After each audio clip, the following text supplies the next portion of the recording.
A lot of people have very false notions of Jesus. And one that I encounter is a type of Jesus that I like to call, for lack of a better word, hippie Jesus. Now, I'm scared to say the word hippie in an audience of baby boomers, but nonetheless, this is the view that a lot of people have. In other words, Jesus came, man, because Jesus, man, he didn't like all those laws or those rules, man. He wanted to get rid of those man-made laws, man. I hear that all the time, mostly from your generation, to be perfectly honest. Man-made rules, those are man-made rules. I don't have to follow them. Jesus gave his church authority, my brothers and sisters. Don't be fooled into the lie that certain precepts, certain teachings, and certain moral obligations have somehow become optional since the Second Vatican Council. I've taught classes on the Second Vatican Council at the graduate level, if you'd like me to teach you about some of them. Not one moral teaching of our church, not one moral teaching of our faith has changed, ever, nor will it, because God's eternal law does not change. In fact,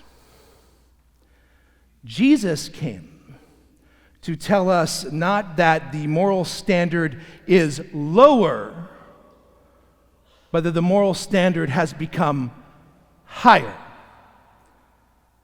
This is why he begins here in the middle, in the meat and potatoes, in the heart of his Sermon on the Mount, by saying to you that unless your righteousness, he says to all of his disciples, unless your righteousness surpasses that of the scribes and the Pharisees, do not expect to go to heaven. In other words, if you are expecting to get by in life just going by the very letter of the law, you have missed the point. He doesn't tell you to dismiss the law. He doesn't tell you to forget the law. He doesn't tell you to make up your own law with your own rules. Instead, my friends, he's holding us to a higher standard. In other words, the goal of Christian living isn't simply not to kill people. I run to people all the time, oh, I don't need to go to confession, I haven't killed anyone, or anything like that, you know. I'm not a big sinner, I don't commit adultery, I don't do these sorts of things. Yet Jesus sits here and gives us a higher law. He says, you've heard it said, you should not kill. But I tell you, if you're angry with your brother, you've sinned against him. If you're holding a grudge, you've sinned against him. You've heard it said, you shall not commit adultery. But I say to you, if you have lusted after someone in your heart, you have already committed adultery. And yet we live in a time where, you remember a couple years ago, everyone said the church is going to change its position on marriage and divorce. Like we can do that, we can't. Because Jesus' words in the gospel today are abundantly clear. And I come from a family that's a mixed family. My parents were both married before. I'm not, these things affect all of us. Why? Because all of us have fallen short of God's standard.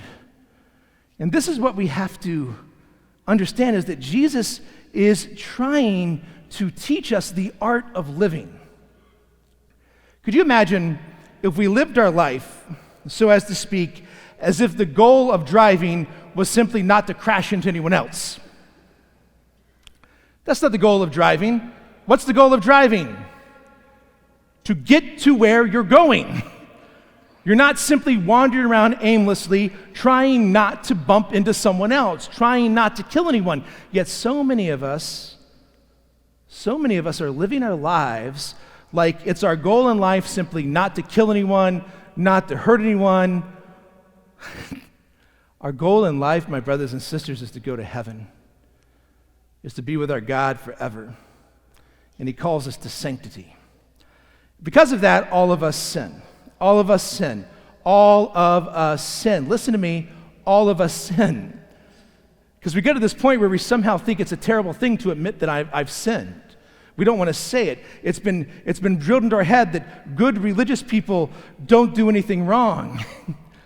That being a Christian is about being perfect, instead of understanding that being a Christian is about saying, I'm called to be perfect, and I'm not, but God's grace can make me perfect. The word sin comes from an old Hebrew word, from an archery term that simply means to miss the mark. But in order to miss the mark, my brothers and sisters, you have to be aiming for the mark in the first place. And some of us aren't shooting at the mark. Some of us don't know where we're shooting. Some of us are shooting all over the place. And here we are in the 5th chapter, beginning to move into the 6th chapter of St. Matthew's Gospel, the beautiful Sermon on the Mount, the most famous moral teaching of Jesus. And what Jesus is telling us is the art of living. That living isn't about wandering around purposelessly or aimlessly. Do you know that the number of male suicides is on the increase significantly? And the number one reason that people list and leave in their suicide notes is they felt that their life was worthless and that their life was meaningless. Jesus, my brothers and sisters, gives our life purpose and meaning. He tells us that we're not just wandering around this world, driving around aimlessly, but that we're moving with Him, following Him, moving towards His kingdom. Jesus doesn't just want us to survive. Jesus wants us to thrive. And I know that living God's law is hard. When you hear the standard that Jesus says to us, He says it so many times in the Sermon on the Mount. We've got about 4 or 5 of them a day. You have heard it said, but I say to you.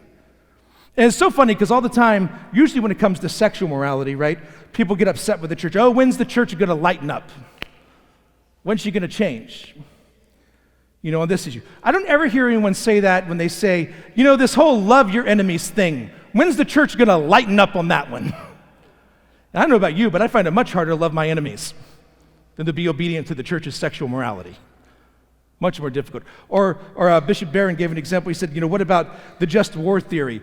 If we look at what the church calls a just war, very few wars in history have ever met that criteria for just war. But when is everyone going to say, when is the church going to lighten up and allow more war? When's the church going to lighten up and allow more killing? Well, our society is actually saying that in a few other ways, and I'm not going to go on about what they are. You know what they are. It starts, though, with the basic moral teachings. So what Jesus is saying to us is, I'm calling you to be more.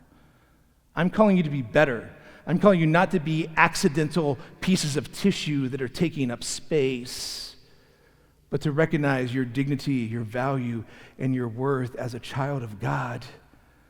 Jesus is saying to each and every one of us, come, follow me. Follow me into the ways of heaven. And recognizing that it is impossible without Him to keep God's law. It's impossible without Him to receive grace. It's impossible without Him to have salvation.